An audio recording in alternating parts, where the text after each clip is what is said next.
estamos em obra, né? Reconstruindo a vida em Cristo. Isso é muito importante, irmãos. Deus sempre trabalha de forma maravilhosa na vida do teu povo, na humanidade. Ele tem trabalhado constantemente e tem feito a sua obra. E a obra de Deus, ela é perfeita. Como ela é importante para nossas vidas. Irmãos, toda boa obra, ela é bem planejada antes da sua execução. A fundação e a estrutura que absorve o peso da edificação tem que estar precisa, em uma boa fundação, em um terreno apropriado, com rigidez e resistência. Existem as fundações superficiais, como até de 3 metros de escavações, e as fundações profundas, com mais de 3 metros de escavações. As fundações superficiais, na questão da arquitetura, da engenharia, são sapata, bloco, fundação, rider, viga de fundação. E as profundas são estacas, tubulões e caixões. Todos nós sabemos, irmãos, que toda boa obra dá trabalho. Gasta-se muito tempo e esforço físico estar em obras. Seja desde o fundamento até uma pequena reforma em sua casa. Causa transtorno e tira tudo do seu devido lugar, causando uma desorganização que chega a dar dor de cabeça, né? Então, toda reforma ou construção, ela dá muito trabalho. Nos últimos anos que passamos, o arquiteto, o engenheiro da vida, decidiu fazer uma reforma em toda a humanidade. Iniciou uma obra de escalas a níveis mundial. Não poupou ninguém, irmãos, nem pobres, nem ricos, nenhuma etnia. Como toda boa obra, o terreno foi aplainado, a terraplanagem foi feita com todo vapor. E as máquinas trabalharam de dia e de noite, tirando os entulhos e os excessos da terra. Trazendo isso, irmãos, para o nosso lado espiritual e para as Escrituras Sagradas, nós podemos ter várias respostas sobre estes últimos eventos e seus impactos, tanto coletivo quanto individualmente, nas instituições terrenas e nos indivíduos. Abalou toda a estrutura cultural, política, religiosa, familiar. Toda a estrutura foi abalada. Muitas ruíram e muitas tiveram rachaduras. Mas nós sabemos que, primeiro, Paulo dizia na palavra de Deus: eu estou plenamente certo que aquele que começou a boa obra em vós há de completá-la até o dia de Jesus Cristo. Certo que o arquiteto da vida, irmãos, sabe muito bem como executar a obra que ele começou lá no Éden. Ele começou essa obra, não foi de hoje, e ele continua em obra. Quem está olhando, irmãos, para a direção errada, num momento como esse, não consegue ter paz, ter esperança, não consegue ter alegria, ter paciência, ele não consegue ter, o gozo indizível de Deus, ter a rica promessa da conclusão desta obra. Quem não consegue enxergar, quem não consegue entender e compreender, ele entra em pane, ele entra em desespero, ele entra no caos. Quem não consegue compreender esta obra, ele realmente pira o cabeção, né? Ele perde a noção da vida. E é isso mesmo, irmãos, nós vemos isso acontecer. E nós vemos que as contribuições da mídia, as contribuições daqueles que nos lideram não têm sido muito boas. Por quê? porque eles não estão olhando para a direção certa. E muitos nem vão olhar. Lá em 2 Coríntios, lá em 1 Coríntios, capítulo 3, do verso 10 a 11, diz assim: segundo a graça de Deus que me foi dada, lancei o fundamento como prudente construtor, e outro edifica sobre ele, porém cada um veja como edifica. Porque ninguém pode lançar outro fundamento além do que foi posto, o qual é Jesus Cristo. Cada um, irmãos, tem a responsabilidade de ver como edifica a sua obra. E tenha certeza que não está lançando outro fundamento. Em outras palavras, qual o arquiteto, qual o engenheiro você está ouvindo nesse processo de construção? Nesse processo de reconstrução e de reforma de sua vida nesse momento de crise. Qual é o arquiteto, o engenheiro que você está ouvindo? É o mundo? Ou é Jesus Cristo? É uma reflexão que nós temos que fazer todos os dias. Quem estamos dando mais ouvido? É certo que nós não vamos ficar alienados de tudo e de todos, mas com certeza a palavra que tem que nos guiar é a palavra da eternidade, é a palavra de Deus. Jó, em algum momento, ele tentou ou contendeu a Deus no momento de crise. Lá em Jó 7, versículo de 1 a 3, Jó começou: não é penosa a vida do homem sobre a terra? Não são os seus dias como um jornaleiro, como escravo que suspira pela sombra, e como jornaleiro que espera pela sua paga? Assim me deram por heranças meses de desengano, e noites de aflição me proporcionaram. Jó falando, Jó contendendo com Deus. Sem saber de absolutamente nada, irmãos, sobre o seu futuro, em meio a uma crise existencial, Jó se vê questionando a Deus, em meio a uma obra que aos nossos olhos ela é inaceitável. Deus ainda está trabalhando ao nosso favor. Certo que as mazelas, os problemas da vida que desencadearam nessa crise mundial, levou e leva muitos a questionar o nosso Deus. Isso é humano. Porém, nós que estamos em Cristo, guardado pela sua maravilhosa graça, precisamos descansar nele, sabendo que ele é fiel para terminar o que começou. O nosso Deus, ele é fiel para terminar o que começou. É ele que está lançando os alicerces, é ele que está abalando as estruturas, é ele que governa o cosmo, é ele que está Senhor de todas as coisas. É difícil nós compreender, mas é uma realidade. Somos incapazes de questionar a Deus, de ter respostas para tudo, como homens. A obra que ele está realizando pode ser dolorosa, pode tirar tudo do lugar, mas é perfeita e apta para nos construir plenamente na graça e rumo à perfeição.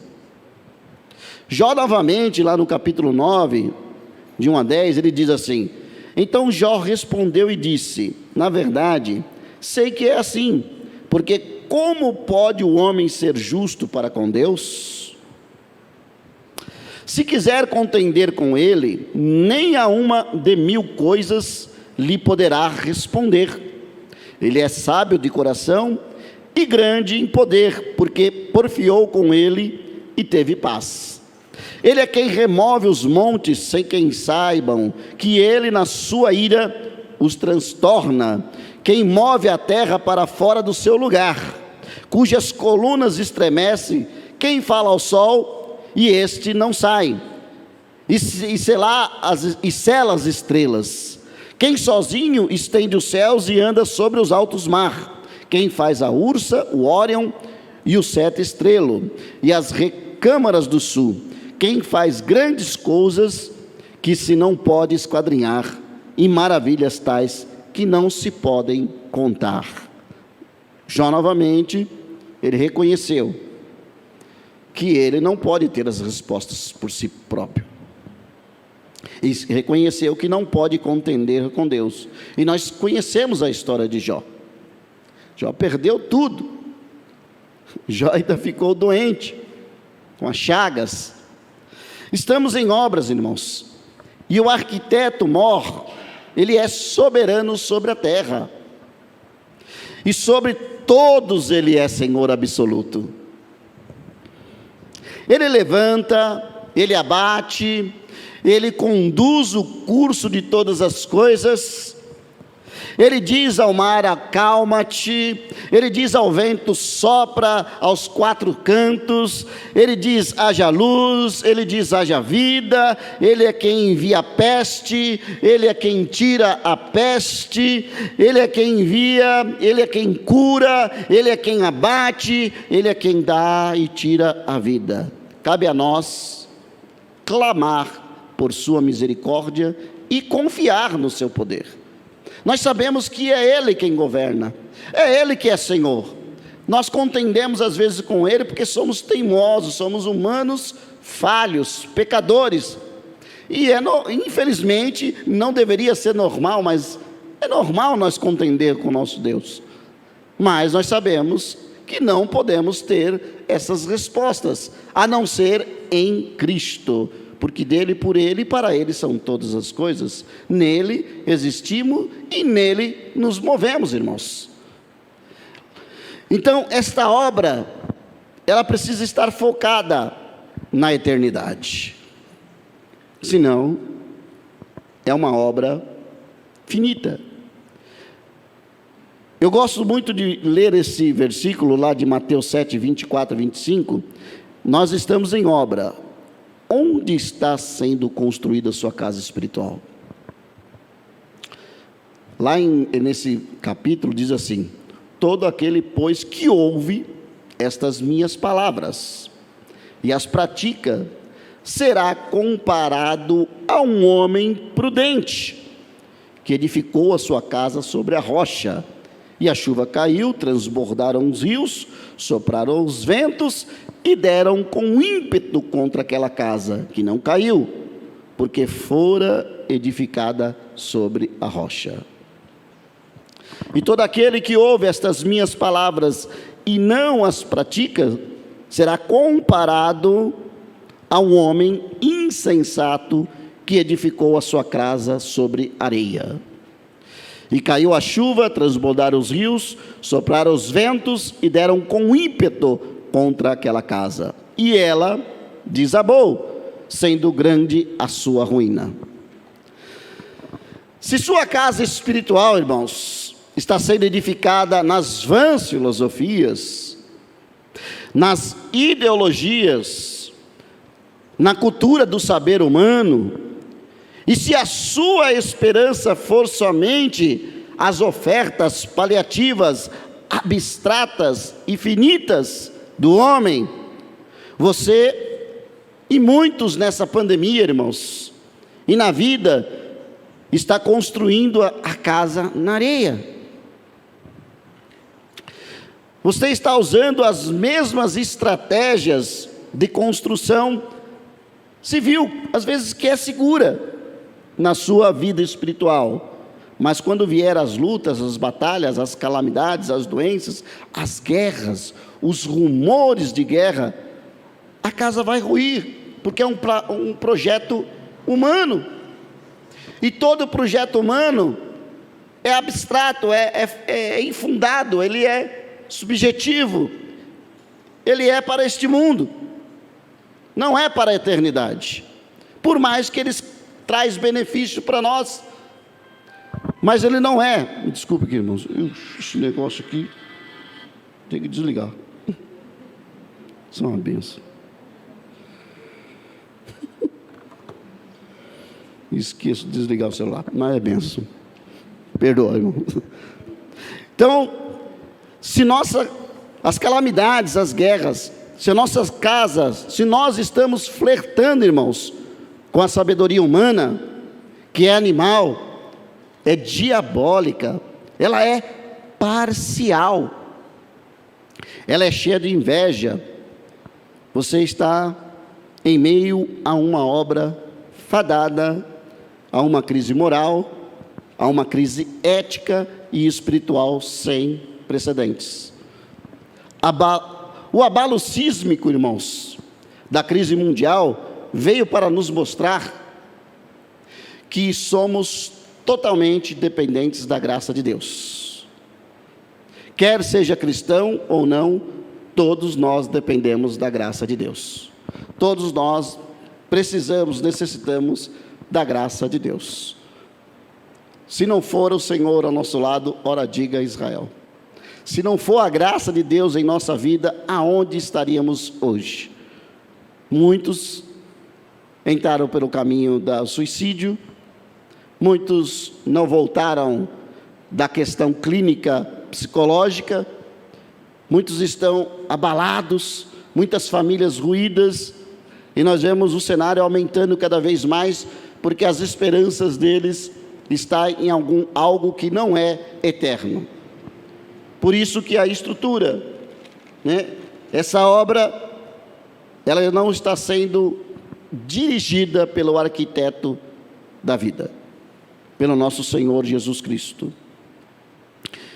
Em meio a uma crise, irmãos, precisamos ter fé e viver pela fé e andar pela fé.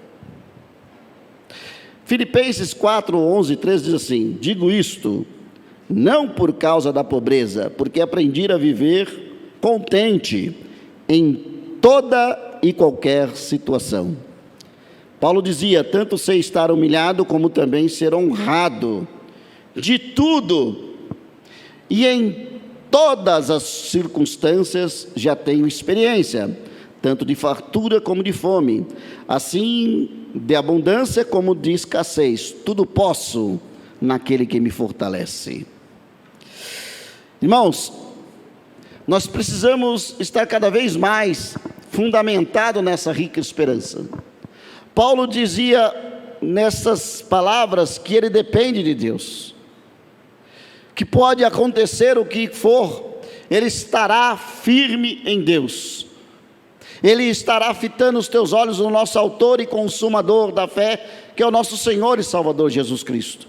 Nós, como os humanos, nós balançamos, a nossa casa quase vai a pique. Senhor, não se dá que pereçamos, Quando aqueles homens estavam no barquinho, estavam atônitos, o vento soprou e as ondas foram, aumentando, e eles ficaram com medo. Jesus Cristo estava dormindo no barco, mas eles tiveram que despertar o mestre. Mas eles ficaram com medo. O medo faz parte da humanidade. A crise faz parte da humanidade. O problema faz parte da humanidade, por causa do nosso pecado. Porque perdemos a essência, e estamos buscando esta essência por intermédio de Cristo. Estamos buscando o renovo, estamos buscando a rica esperança, estamos avançando para o alvo proposto pelo mestre da obra, pelo engenheiro mor. E Paulo, ele está falando que ele viveu toda e qualquer situação, ele aprendeu a viver em todas. Será que aprendemos a viver? Às vezes muitas pessoas se adaptam rapidamente à crise, alguns demoram mais, mas nós temos que olhar para as Escrituras Sagradas e aprender com ela. Crise moral, crise ética, crise política, crise social, política, está lá nas Escrituras Sagradas. Crises individuais, crises familiares, está lá. Doenças, pestes, E como o povo no passado lidou com as doenças, com as pestes, com as calamidades? Se humilhando diante da potente mão de Deus. Nós vemos que em 2 Crônicas 7,14 diz: se o povo que se chama pelo meu nome se humilhar e orar e buscar a minha face e se converter dos seus maus caminhos, então eu ouvirei do céu, sararei a tua terra e perdoarei os teus pecados. E ele diz: agora estarão meus olhos abertos e atentos meus ouvidos à oração que se fizer neste lugar. 2 Crônicas 7,14 e 15. Nós temos que entender esta realidade. Jesus nos chama para nos humilharmos diante dele, nos humilharmos diante desse Criador, desse arquiteto, desse engenheiro que nos projetou lá no Éden, e ele fez uma engenharia perfeita que até hoje o homem não consegue desvendar. O homem tenta, né? Já conseguiu algumas coisinhas aí, mas o mistério da vida está nas mãos de Deus. E nós entendemos que Paulo, falando aos Filipenses, ele lançou essa verdade, irmãos. Nós precisamos aprender a viver em toda e qualquer situação como cristão, porque nós precisamos olhar para a eternidade. E às vezes o mundo ofusca ou embaça um pouco as nossas vistas e os nossos óculos espirituais, e nós olhamos só para a situação calamitosa. Mas o povo de Deus, lá no primeiro século, quando eles sofreram, quando eles foram perseguidos, quando eles foram cerrados ao meio, quando eles tornaram-se tocha humana, eles olharam para onde? Para o mundo? Para as coisas perecíveis? Não, eles olharam para a eternidade. E é uma realidade que o cristão tem vivido, não aqui ainda, mas nós estamos começando algumas coisas. Mas as crises desencadeadas pela pandemia aflorou o ódio pelo cristianismo, e nós estamos vendo alguns resquícios de perseguições ideológicas e de perseguições às vezes até físicas. Mas por quê? Porque o homem não tem olhado para Cristo. E quando nós não olhamos para Cristo, nós perdemos o melhor da vida, nós perdemos a eternidade. E o povo do passado, eles conseguiam enxergar além daquilo que eles estavam vivendo. Por isso que a obra, quando se inicia, nós temos o arquiteto e o engenheiro. Ele faz o desenho, né? O arquiteto faz aquelas coisas, depois passa para o engenheiro faz o desenho. Aí nós já idealizamos a nossa casa bonita, perfeita. Parece que o arquiteto da vida, ele já fez isso. E o engenheiro, eles já fizeram. O que ele tem para nós, o que ele tem guardado para nós, é algo maior e permanente. As pessoas que não têm esta verdade no teu coração, não entendem e não compreendem esta palavra. Mas nós não deveríamos ser como eles. Paulo dizia: não sejais como aqueles que não têm esperança. Nós não temos que andar como aqueles que não têm esperança, porque a nossa esperança é Cristo. A nossa rica e gloriosa esperança é o nosso Senhor e Salvador Jesus Cristo. A boa obra, irmãos, ela será concluída em nós, pode ter certeza. As incertezas, ela vem da nossa natureza, vem da nossa humanidade, vem da nossa... Por isso que em meio a essa grande obra, Deus nos dá uma ferramenta imprescindível, que é a fé, que vem do ouvir e ouvir a palavra de Deus. Quem não está escutando a palavra da eternidade, entra em parafuso, não tem certeza do amanhã, não tem nenhuma esperança. Ele não consegue colocar os seus pés no chão, porque a solução dele é o banco, é o trabalho, é de alguma forma, alguma coisa paliativa, abstrata. Porém, a nossa certeza da nossa vitória está em Cristo. A nossa paz está nele. A pandemia e as últimas crises desencadeou, irmãos, muitas mazelas na alma, no intelecto, nos mais profundos abismos do nosso ser. Porém, se olharmos para o nosso autor e consumador da fé, que é Cristo Jesus, nós teremos a certeza que em meio a essa crise, nós estamos em perfeitas mãos. Estamos mesmo, irmãos, nas mãos do arquiteto eterno, nas mãos daquele que governa todo o cosmo, toda a ordem do universo. Nós estamos na mão do nosso Senhor e Salvador Jesus Cristo. Quem já passou algum momento crítico, sabe, já viveu. Quem tomou um susto nesta pandemia e retornou a viver em comunidade, já compreendeu um pouquinho daquilo que Deus tem falado contigo. Já compreendeu algumas coisas, como Deus ele é maravilhoso. Mesmo aquele que ele recolheu para a eternidade também sabe, por mais duro que seja, por mais doloroso, por muita coisa que vai trazer para nós saudade, nós sabemos que nós temos a certeza de que aquele que dormiu em Cristo em meio à crise está em paz. Isso é uma realidade, que nesse momento de crise que nós estamos vivendo, nós precisamos olhar, fitar os olhos para essa verdade. O que mais me chama a atenção na obra, irmãos, quando Jesus Cristo chama-nos para estarmos fundamentados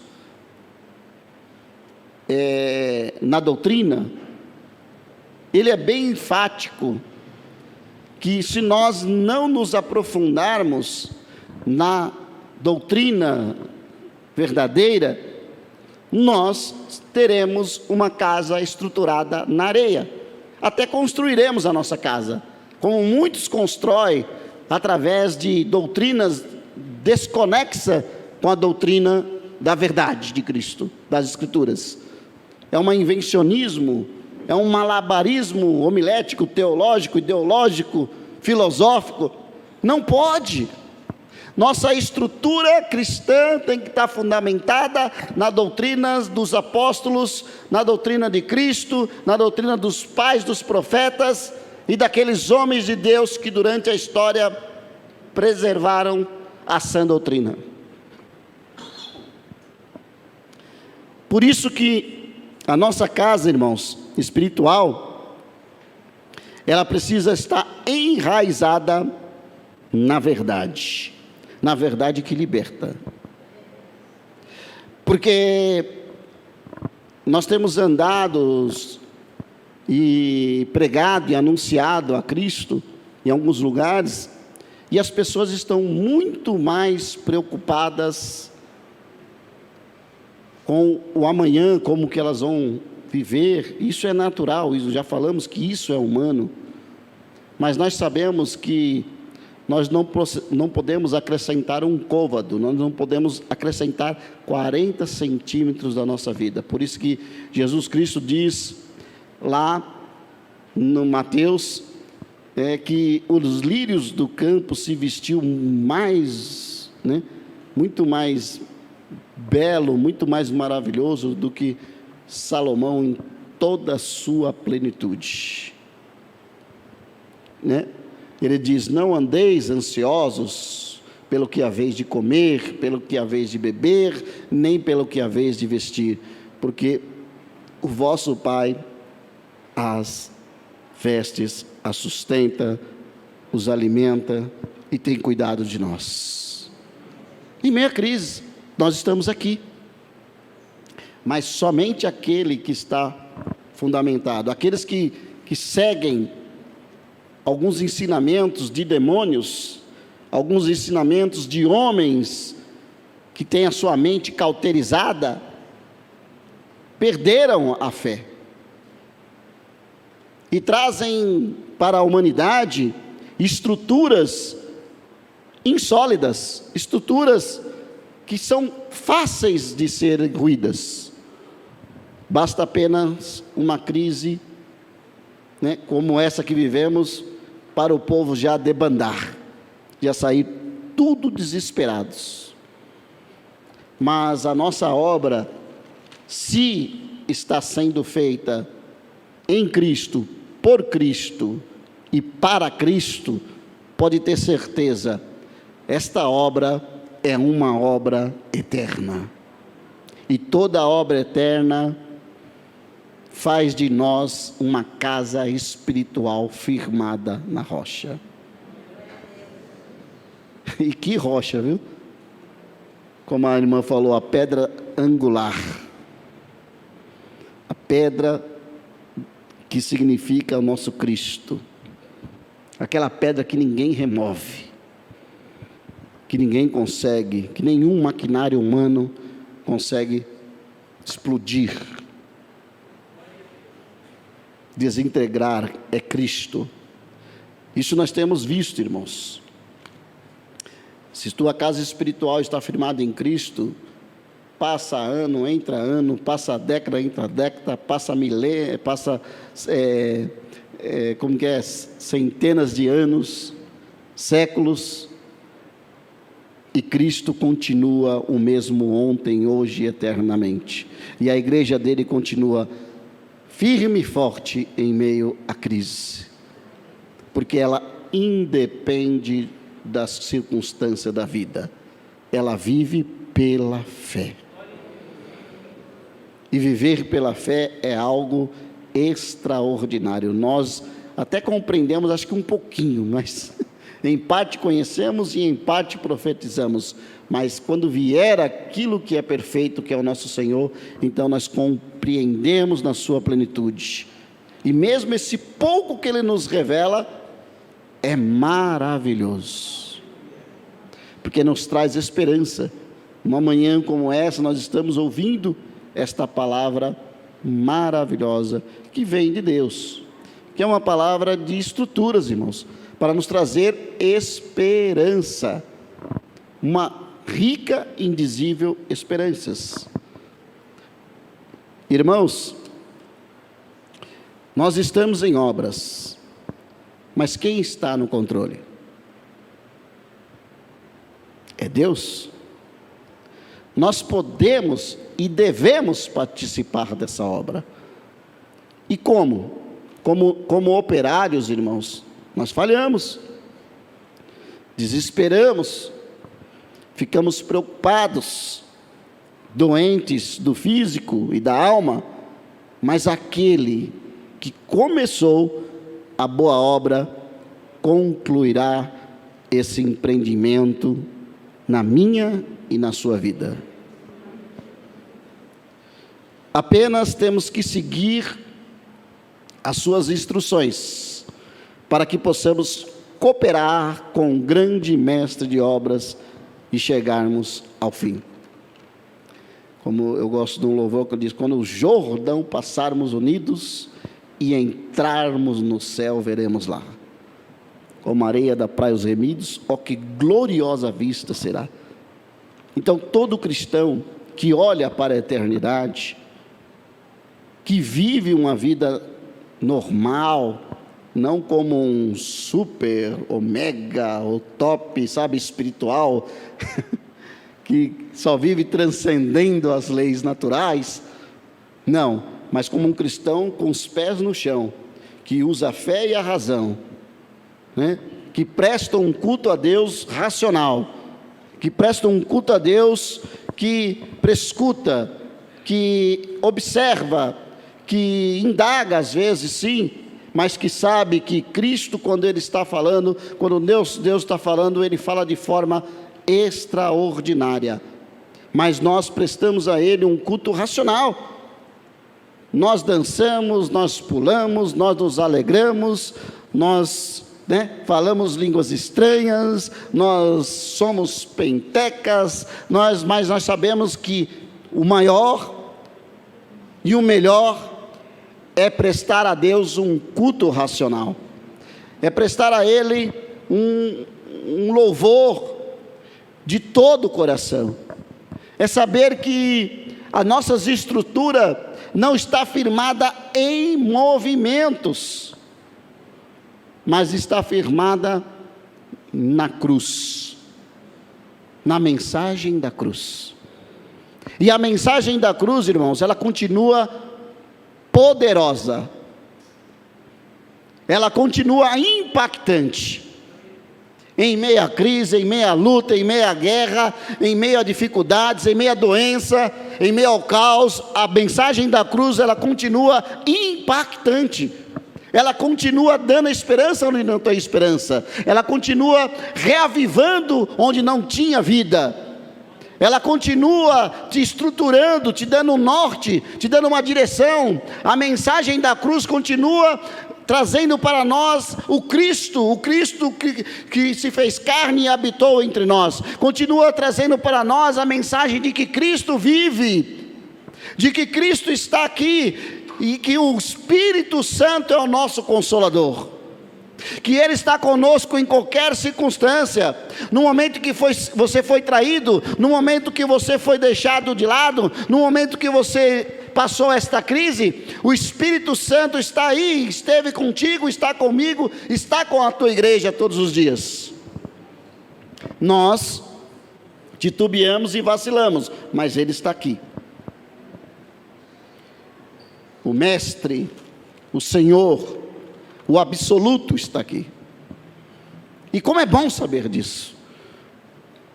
Nós como homens às vezes vacilamos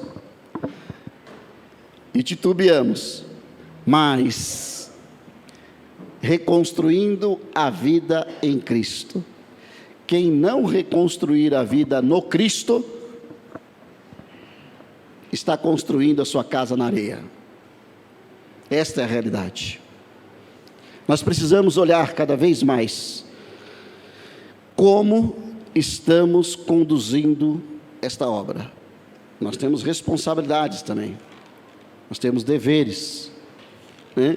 Eu sempre, por onde eu vou, irmãos, eu sempre falo com alguns irmãos, eu falo: irmão, você participa de escola dominical? Não. Eu falei: então, cuidado, você pode ser uma vítima de qualquer vento de doutrina, e você pode estar fazendo a sua casa na areia. Não só escolas dominicais, mas se você não participa de cultos, de pequenos grupos, se você não está envolvido com a tua igreja, com a comunidade, se você não participa do corpo de Cristo, se você não está em atividade, se você não procurar este caminho maravilhoso que é a comunhão da fé, se você não estar unidos, porque a palavra de Deus fala que não é bom estar só, é andar em dois, quando um está fraco o outro se levanta. Se você não olhar para as escrituras sagradas e ver que ela mostra para nós que não tem como andarmos sozinhos neste momento de dificuldade e nem no momento da alegria, nós temos que estar sempre, chorar com os que choram, se alegrar com aqueles que se alegram, mas temos que estar sempre unidos como Cristo ensinou, como corpos assim bem ajutados, totalmente ligados, unidos, vivendo em amor, uma família que tem um compromisso, né, do grande amor de Cristo, e vivemos cada vez mais unidos.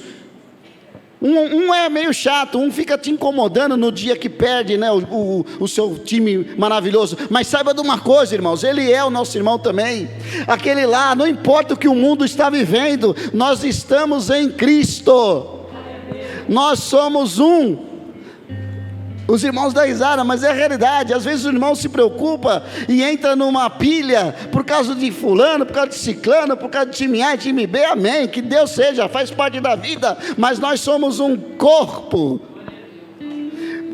O outro briga por causa de Bolsonaro, por causa de Lula, por causa do 9 dedos, não, nós somos Cristo, nós estamos fundamentados na palavra da eternidade, irmãos. A obra que Deus está fazendo em nós, ela é perfeita, ela é maravilhosa. Ela traz para nós paz em meio à guerra, esperança em meio ao caos, vida onde não tem vida, e Ele tira do monturo aquele que está fraco e abatido, porque Ele é Deus, porque Ele é Senhor. E esta obra maravilhosa que Ele faz na minha e na tua vida, ela traz uma vida abundante, um gozo indizível, independente da circunstância que você está vivendo, porque Deus é poderoso o suficiente para fazer abundar em tua vida muito mais daquilo que imaginamos e pensamos. E não são as circunstâncias que nós estamos vivendo que vai impedir o agir de Deus em nossas vidas. A realidade é essa, porque nós pensamos que Deus age como nós queremos. O Deus customizado não existe. O Deus idealizado no teu coração, ele pode até ser seu Deus, mas o Deus soberano da Bíblia, ele independe daquilo que pensamos, daquilo que imaginamos. Ele diz: os seus pensamentos não são os meus pensamentos, e os meus caminhos não são os vossos caminhos, porque os meus caminhos são mais altos, são mais perfeitos, são mais puros, são eternos, e os meus caminhos traz paz, traz alegria, traz esperança, em meio à guerra, em meio à luta, em meio à adversidade. O caminho de Deus, ele traz, irmãos, tão maravilhosa esperança, que se aquele que entendesse e compreendesse a verdadeira palavra de Cristo, jamais seguirias os pregadores ostentadores, jamais seguiriam fábulas, jamais seguiriam esse povo que vive lucrando com a vida alheia. Seguiria Cristo, somente a fé, somente as Escrituras Sagradas, e saberia que somente a Deus glória, saberia que ele tinha que estar fundamentado nesta palavra gloriosa, nesta obra que se iniciou no Éden e culminará na glória, com o arrebatamento da sua igreja. E é a verdade, irmãos, nós precisamos ouvir, e esta é a verdade. Você pode até sofrer um pouquinho, mas saiba que Deus está contigo. E não há sofrimento que não passa, e não há luta que não acabe. Vai acabar. Amém, irmãos? Deus, ele é maravilhoso.